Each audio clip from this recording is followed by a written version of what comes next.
യഹസ്കേൽ അധ്യായം 30. യഹോവയുടെ അരുളപ്പാട് എനിക്കുണ്ടായതെന്നാൽ മനുഷ്യപുത്രാ നീ പ്രവചിച്ച് പറയേണ്ടത്, യഹോവയായ കർത്താവ് പ്രകാരം അരുളിച്ചെയ്യുന്നു. അയ്യോ കഷ്ടദിവസം എന്ന് മുറയിടുവിൻ. നാളടുത്തിരിക്കുന്നു, അതേ യഹോവയുടെ നാളടുത്തിരിക്കുന്നു. അത് മേഘമുള്ള ദിവസം, ജാതികളുടെ കാലം തന്നെയായിരിക്കും.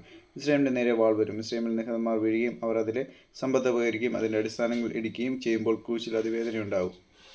കൂച്ചിരും പൂത്തിരും ലൂതിരും സമ്മിശ്ര ജാതികളൊക്കെയും കൂബിരും സംഖ്യതയിൽപ്പെട്ട ദേശക്കാരും അവരോടുകൂടെ വാൾ കൊണ്ട് വീഴും. യഹോവ പ്രാരംഭം ചെയ്യുന്നു. മിസ്രയീമിനെ താങ്ങുന്നവർ വീഴും, അതിൻ്റെ ബലത്തിൻ്റെ പ്രതാപം താണുപോകും. സെവേനെ ഗോപുരം മുതൽ അവർ വാൾ കൊണ്ട് വീഴുമെന്ന് യഹോവയായ കർത്താവിൻ്റെ അരുളപ്പാട്. അവർ ശൂന്യദേശങ്ങളുടെ മധ്യേ ശൂന്യമായി പോകും. അതിലെ പട്ടണങ്ങൾ ശൂന്യപട്ടണങ്ങളുടെ കൂട്ടത്തിലായിരിക്കും.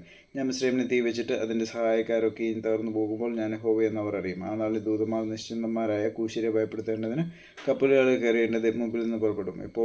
അപ്പോൾ മിസ്രയീമിൻ്റെ നാളിൽ എന്ന പോലെ അവർക്ക് അതിവേദന ഉണ്ടാകും. അത് വരുന്നു. യഹോവയായ കർത്താവ് പ്രാരംഭം ചെയ്യുന്നു. ഞാൻ ബാബേൽ രാജാവായ നെബൂഖദ്നേസറിന്റെ കയ്യാൽ മിസ്രയീമിന്റെ പുരുഷാരത്തെ ഇല്ലാതാക്കും. ദേശത്തെ നശിപ്പിക്കേണ്ടതിന് അവനെയും അവനോടുകൂടി ജാതികളെ ഭയങ്കരന്മാരായ അവൻ്റെ ജനത്തെയും വരുത്തും.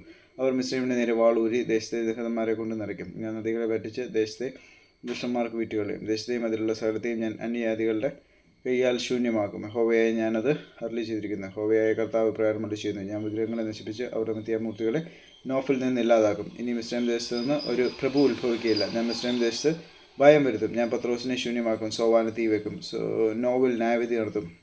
മിസ്രയീമിൻ്റെ കോട്ടയായ സീനിൽ ഞാൻ എൻ്റെ ക്രോധം പകരും. ഞാൻ നോവിലെ പുരുഷാരത്തെ ഛേദിച്ചു കളയും. ഞാൻ മിസ്രയീമിന് തീ വയ്ക്കും. സീൻ അതിവേദനയിലാകും. നോവ് പിളർന്നു പോകും.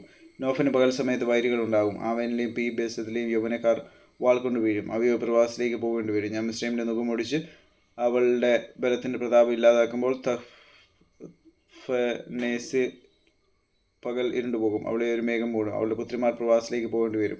ഇങ്ങനെ ഞാൻ മിസ്രയീമിൽ ന്യായവിധികളെ നടത്തും. ഞാൻ യഹോവ എന്നവർ അറിയും. 11-ാം ആണ്ട് 1-ാം മാസം 7-ാം തീയതി യഹോവയുടെ അരുളപ്പാട് എനിക്കുണ്ടായതെന്നാൽ മനുഷ്യപുത്രാ മിസ്രയീം രാജാവായ ഫറവോന്റെ ഭുജത്തെ ഞാൻ ഒടിച്ചിരിക്കുന്നു. അത് വാൾ പിടിപ്പാൻ തക്കവണ്ണം ശക്തി പ്രാപിക്കേണ്ടതിന് അതിന് മരുന്ന് വെച്ച് കെട്ടുകയില്ല, ചികിത്സ ചെയ്യുകയുമില്ല. അതുകൊണ്ട് യഹോവയായ കർത്താവ് പ്രാരംഭം ചെയ്യുന്നു. ഞാൻ മിസ്രയീം രാജാവായ ഫറവോന് വിരോധമായിരിക്കുന്നു. ഞാൻ അവൻ്റെ ഭുജങ്ങളെ ബലമുള്ളതിനെ ഒടിഞ്ഞിരിക്കുന്നതിനെയും തന്നെ ഒടിച്ചു കളയും. വാളിനെ ഞാൻ അവൻ്റെ കയ്യിൽ നിന്ന് വീഴ്ച കളയുകയും ചെയ്യും. ഞാൻ മിസ്രയീമിലെ ജാതികളുടെ ചിഹ്നിച്ച് ദേശങ്ങളിൽ ചിതറിച്ചു കളയും. ഞാൻ ബാബേൽ രാജാവിൻ്റെ ഭുജങ്ങളെ ബലപ്പെടുത്തി എൻ്റെ വാളിനെ അവൻ്റെ കയ്യിൽ കൊടുക്കും. ഫറവോൻ്റെ ഭുജങ്ങളെ ഞാൻ ഒടിച്ചു കളയും. മുറിവേറ്റവൻ ഞരങ്ങുന്ന പോലെ അവൻ്റെ മുമ്പിൽ ഞരങ്ങും. ഇങ്ങനെ ഞാൻ ബാബേൽ രാജാവിൻ്റെ ഭുജങ്ങളെ ബലപ്പെടുത്തും. ഫറവോൻ്റെ ഭുജങ്ങൾ വീണു പോകും. ഞാൻ എൻ്റെ വാളിനെ ബാബേൽ രാജാവിൻ്റെ കയ്യിൽ കൊടുത്തിട്ട് അവൻ അതിനെ മിസ്രയീം ദേശത്തിന് നേരെ ഓങ്ങുമ്പോൾ ഞാൻ യഹോവ എന്നവർ അറിയും. ഞാൻ മിസ്രയീമിലെ ജാതികളുടെ ചിഹ്നിച്ച് ദേശങ്ങളിൽ ചിതറിച്ചു കളയും. ഞാൻ യഹോവ എന്നവർ അറിയും.